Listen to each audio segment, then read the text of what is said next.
Hello student, class 11th physics. In continuation with chapter 2 units and measurements,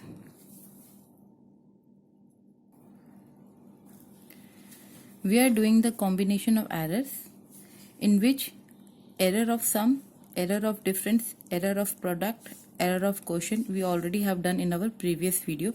Today I am going to take with error of a physical quantity raised to a power, मतलब ऐसी physical quantity जिसमें आपकी power square cube और higher power will be come. How to solve that type of question, let's सी.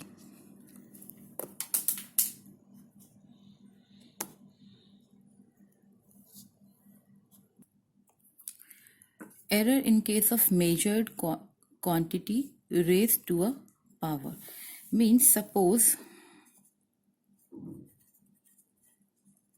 आपके पास एक कोई physical quantity है जिसकी पावर आपके पास ए स्क्वायर. ए स्क्वायर मतलब जैसे आपका क्यूब का हो गया. क्यूब का फॉर्मूला क्या होता है?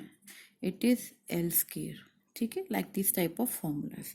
अगर इस तरह से होती है तो देन रिलेटिव एरर अगर हम निकालते हैं तो by the process of your relative error में अगर स्क्वायर है तो you can write A into A लिख सकते हैं ए स्क्वायर को. तो A into A that is error in product में आप कैसे लिखते हो? Delta A upon A plus delta A upon A. ये इसके लिए और ये इसके लिए. और you can write is two delta A upon A, 2 times the relative error in A. Now in journal,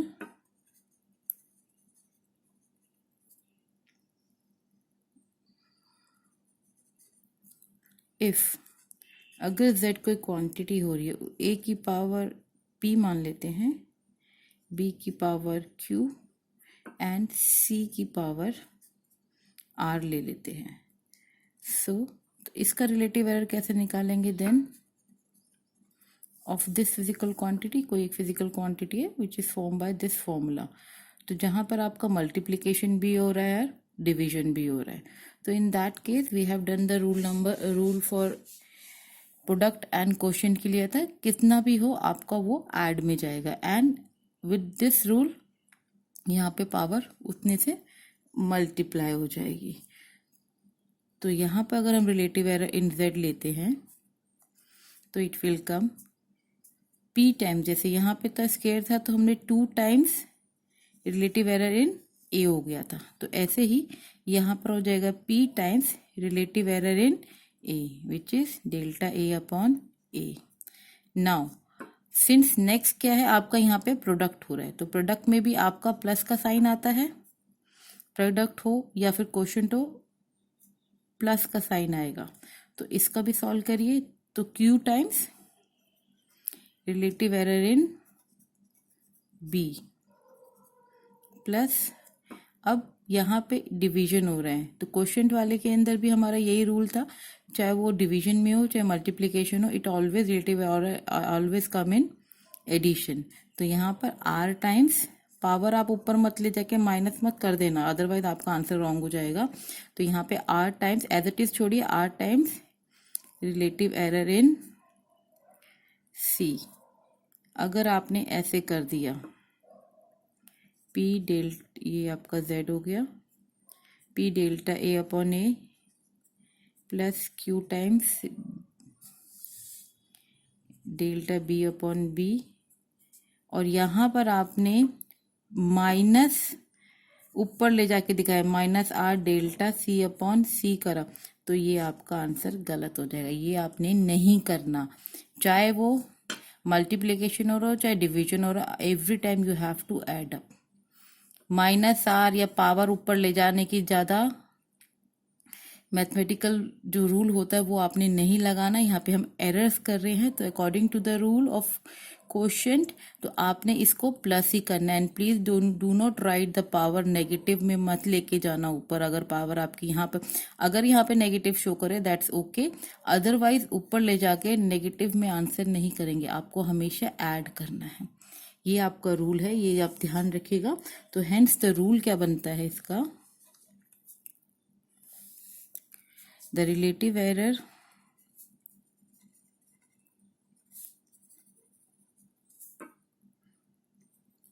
in a physical quantity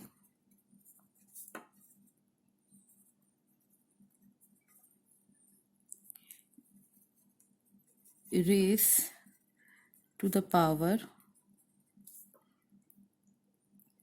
k is the k times the relative error in the individual quantity.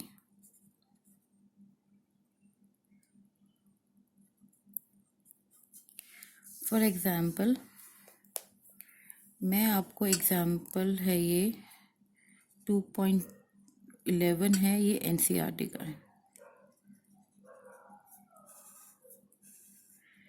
इसमें निकालना है, question दे रखा है find the relative error in z is equal to a4 b1 to power of 3 upon c and d raised to power 3/2। so now solution क्या है इसका, कैसे आप सॉल्व करेंगे। क्वेश्चन ये है, तो according to the question relative error in z आपको निकालना है। You have to find the relative error in z quantity. तो डेल्टा z अपॉन z, ये तो रिलेटिव एरर इन z हो गया, is equal to now according to the rule, हमने इसके अंदर रूल में क्या करा था, पावर को 2 टाइम्स किया था। तो यहाँ पे पावर इज 4 है, तो 4 time relative error in a, delta a upon a। अब क्योंकि ये दोनों मल्टीप्लाई हो रहे हैं तो प्लस का साइन आएगा, प्लस पावर इज 1/3, तो राइट 1/3 जितना भी है, स्क्वेयर है, हाफ है, जो भी फ्रैक्शन में जैसे भी है, एज इट इज आपने पावर रख ली है, and multiply by their relative error in b। Now division के लिए भी मैंने आपको बताया है रूल के accordingly it is always add up होगा यहाँ पर। तो यहाँ पर भी आपने इसको प्लस लेना है, एंड इसका पावर कितना है 1, तो यू कैन राइट अंडरस्टूड 1 तो है, relative error in c plus, ये भी इसके साथ मल्टीप्लीकेशन में हो रहा है बट इन डिवीजन तो आपका प्लस ही आएगा। पावर ऊपर ले जाके माइनस नहीं करनी, रिमेंबर दिस, पावर माइनस में नहीं लेकर आनी, जो लिखी है वही लिखनी है आपने। 3/2 relative error in D. This will be your answer. इतना ही आपने छोड़ना है, इसके आगे आपने नहीं करना है। I'll take one more example. Now I am taking one more example. This is example 2.13 है, बैक एक्सरसाइज का एग्जाम्पल है ये। यहाँ पे a physical quantity P is related to 4 observation A B C D and 1%, 3 and are in 1%, 3%, 4% and 2%. What is the error in the quantity P? और P जो आपका दे रखा है यहाँ पे, P is equal to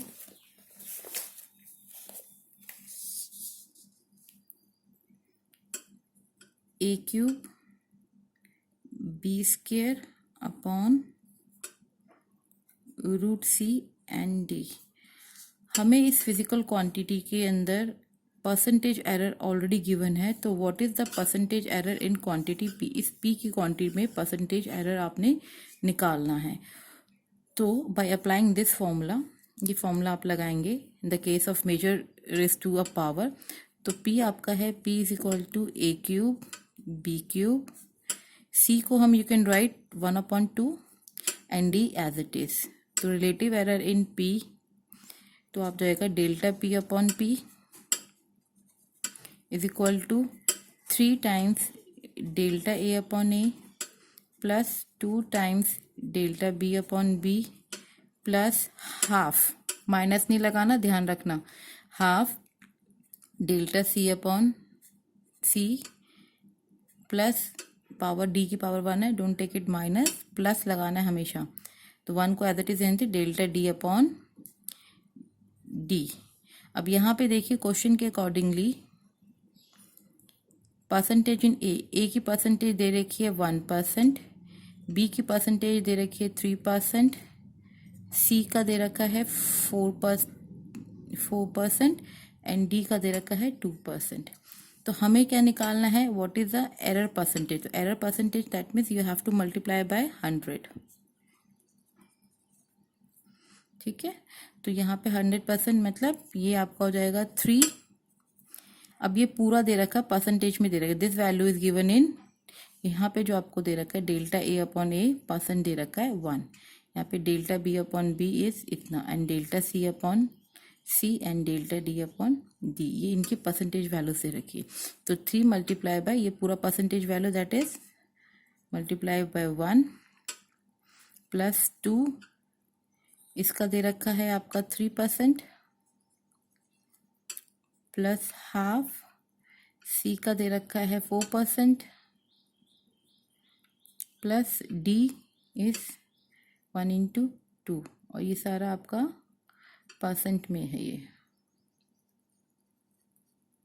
ठीक है, तो व्हेन यू सॉल्व इट तो ये आपका 3 आ गया, 3 2 6 कैंसिल हो गया, plus 2, this is multiply B it is 2, तो टोटल आ गया आपका 13%। तो आंसर आपका हो गया डेल्टा पी अपॉन पी, इसका जो परसेंट हो गया that is 13% is your answer. This much you have to do it. I am repeating again, अगर कोई क्वांटिटी इस तरह से दे रखी है आपकी which is having a power में है एंड मल्टीप्लिकेशन और डिवीजन में है, तो और आपको यहाँ पे परसेंटेज एरर गिवन होंगे क्वेश्चन में 1%, 3%, 4% एंड 2%। तो पहले आप इसको ओपन करेंगे by applying the rule error in product and question plus error raise to a power, उस तरह से रूल लगाएंगे एंड इनको आप परसेंटेज से रिप्लेस करेंगे जो यहाँ पे परसेंटेज आपकी गिवन है। This much you have to do it.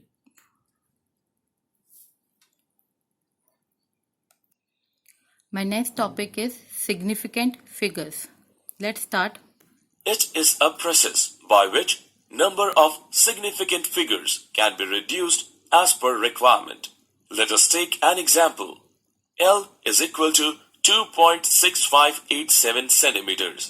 On rounding off, L is equal to 2.659 centimeter. Now the significant figures.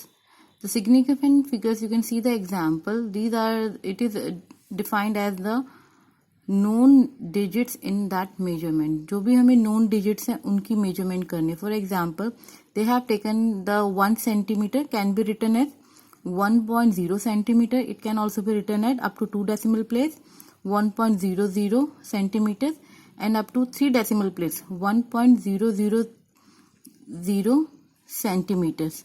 So the process of measuring the number of digits that is called as significant figures. तो ये जो आपका blue वाला दिखाई दे रहा है आपको, this one, तो यहाँ पर हमने 4 डेसिमल प्लेस तक करा है, तो this is the 4 till the 4 decimal place, तो इसमें सिग्निफिकेंट फिगर 4 हो जाएंगी। इस केस में यहाँ पे हमने 2 डेसिमल प्लेस तक करा है, मतलब जो भी हम कैलकुलेशंस करेंगे अप टू 2 डेसिमल प्लेस हमारी सिग्निफिकेंट फिगर होंगे। तो टोटल यहाँ पे 3 सिग्निफिकेंट फिगर हो जाएंगी, 1 2 एंड 3। यहाँ पे 1 2 3 4 सिग्निफिकेंट फिगर्स। यहाँ पर आपका 1.0 है, मतलब 1 डेसिमल प्लेस तक आप कंसीडर कर रहे हैं, तो यहाँ पे 2 सिग्निफिकेंट फिगर्स होंगी। According to the number of significant figure, जितना ज्यादा हम सिग्निफिकेंट फिगर्स में जाएंगे उतना ज्यादा हमारा measurement quantities up to accuracy level increase करेगा। Let's do some rules of the significant figure. Let's start. Let's start with the rules of counting significant figures. किस तरह से हम significant figures को count करेंगे। Now rule number 1 है all non-zero digits are significant. Non-zero digits कौन सी हो जाएंगी आपकी? x is equal to, for example, x is equal non-zero कौन सी है आपकी? 1 2 3 4 up to 9। तो these are non zero digits हैं, तो ये आपकी सारी सिग्निफिकेंट फिगर्स होंगी। क्लियर? फॉर एग्जाम्पल कोई नंबर आपको दे रखा है 1 2 7 8, तो इसमें पूछा how many significant figures are there, तो आपका होगा आंसर सिग्निफिकेंट फिगर्स यहाँ पर कितनी हो गई 4। यहाँ पे डिजिट कितनी है, 4 नॉन जीरो नंबर्स हैं, तो it can write as 4 significant values हो गए। या फिर आपका नंबर लिखा हो 1 3 8, तो यहाँ पे कितनी सिग्निफिकेंट फिगर हो गई, सिग्निफिकेंट फिगर आपकी हो गई यहाँ पे 3। This is the rule number 1, all non zero digits are significant. Rule number 2, all zero occurring between two non-zero digits are significant no matter where the decimal lies. For example,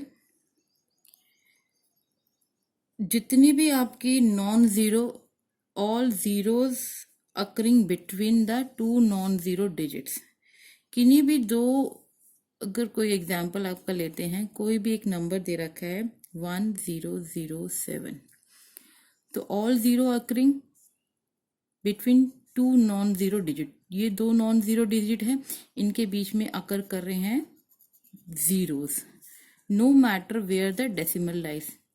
इस case के अंदर 1007 के अंदर यहाँ पर significant figures हो जाएंगी आपकी 4, क्योंकि दो नॉन जीरो हैं, इनके बीच में अगर जीरो जितने मर्जी लगा देंगे तो सिग्निफिकेंट फिगर में वो जीरो काउंट होगा। और एग्जाम्पल अगर लेते हैं, कोई एग्जाम्पल लेते हैं, x इज इक्वल टू ले लेते हैं 1.0809। अब ये लास्ट के दो नॉन जीरो डिजिट्स हैं, इनके बीच में ये भी जीरो है, ये भी जीरो है, तो they will consider as significant figure. कोई मैटर नहीं पड़ता आपका डेसिमल यहाँ लगे, कहीं पे भी लगे, but they all count as the significant. तो यहाँ पर आपका रूल नंबर 1 में था all the non zero are significant, यहाँ पे जीरो का मेंशन नहीं था। बट अगर आपके दो एंडिंग टर्मिनल, स्टार्टिंग और एंडिंग पॉइंट आपके जो रहते हैं नॉन जीरो होते हैं, तो उनके बीच में अगर जीरो आ भी जाता है तो they are counting as a significant figure no matter where the decimal lies. तो यहाँ पर आपका सिग्निफिकेंट फिगर्स हो जाएंगी 1 2 3 4 5 सिग्निफिकेंट फिगर्स हो जाएंगी। Now let's take the next rule. If the number is less than 1, less than 1 मतलब वो डेसिमल में कोई नंबर आता है तो वो भी वो less than 1 होगा। The zeros on the right of the decimal point and to the left of the first non-zero is not significant. For example, अगर कोई डिजिट आपका x इज इक्वल टू 0.005704 हो जाता है। अब if the number is less than 1, ये number 1 से छोटा है क्योंकि 0 से स्टार्ट हो रहा है। The zeros on the right of the decimal, जो जीरो आपके राइट ऑफ द डेसिमल होंगे वो, and to the left of first non zero digit के लेफ्ट में, डेसिमल के बाद के जीरो और फर्स्ट डिजिट के राइट वाले डिजिट के लेफ्ट साइड के जीरो आर नॉट सिग्निफिकेंट, ये सिग्निफिकेंट नहीं होंगे। तो हमारे जो सिग्निफिकेंट फिगर होगी वो बस ये होगी, दिस इज अवर। तो यहाँ पे सिग्निफिकेंट फिगर कितनी हो गई 4 according to the rule. Clear? But अगर ये नंबर किसके लिए है, ये नंबर इज लेस देन 1, अगर नंबर 0 से स्टार्ट होता है, लेस देन 1 है, ये उसके लिए है। नेक्स्ट रूल है,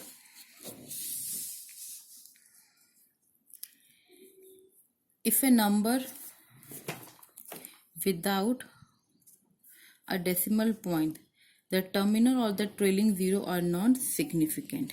अगर कोई नंबर विदाउट डेसिमल होता है, विदाउट डेसिमल मतलब कि एक कोई नंबर x ले रहे हैं इज इक्वल टू 3210 रहे, इट इज विदाउट डेसिमल हो रहे, तो टर्मिनल और द ट्रेलिंग जीरो, टर्मिनल मतलब जो एंड वाला जीरो होता है, दे आर नॉट सिग्निफिकेंट। तो मतलब हमारी सिग्निफिकेंट फिगर कितनी हो गई, ओनली 3। इस केस में significant zero is 3। For example, अगर x इज इक्वल टू 10,000 होता है तो इसमें क्योंकि ये ट्रेलिंग जीरो है तो ये आपका सिग्निफिकेंट नहीं होंगे, ओनली सिग्निफिकेंट फिगर कितनी हो जाएगी इसकी 1 is the significant figure in this case. Next rule है आपका, However, in a number with a decimal point, the trailing zero are significant. अब वो कह रहा है कि अभी तो इसमें नॉन डेसिमल वाले को बोला है कि ट्रेलिंग जीरो को सिग्निफिकेंट नहीं मानना, लेकिन अब नेक्स्ट रूल के अंदर अगर वो कह रहा है कि अगर कोई नंबर के साथ डेसिमल आता है आपके केस में और ट्रेलिंग जीरो आते हैं आपके, तो इस केस में डेसिमल नंबर में आपका सिग्निफिकेंट फिगर जीरो काउंट होगा, तो यहाँ पे सिग्निफिकेंट फिगर आपका 4 हो जाएगा। If the number is like this, for example 0.006900, इस तरह से नंबर आता है तो डेसिमल के साथ है तो ट्रेलिंग जीरो को वो कंसीडर करेंगे, ये वाले जीरो कंसीडर नहीं करेंगे फ्रॉम द रूल नंबर 3, जो हमने ये रूल नंबर 3 करा था कि डेसिमल अगर नंबर 1 से छोटा है तो ये वाले जीरोस हम काउंट नहीं करेंगे, they are not consider as the significant figure. But अगर कोई नंबर डेसिमल के साथ हो रहा है तो उसके ट्रेलिंग नंबर को हम सिग्निफिकेंट मानेंगे, तो यहाँ पे सिग्निफिकेंट फिगर आपकी हो जाएंगी 5।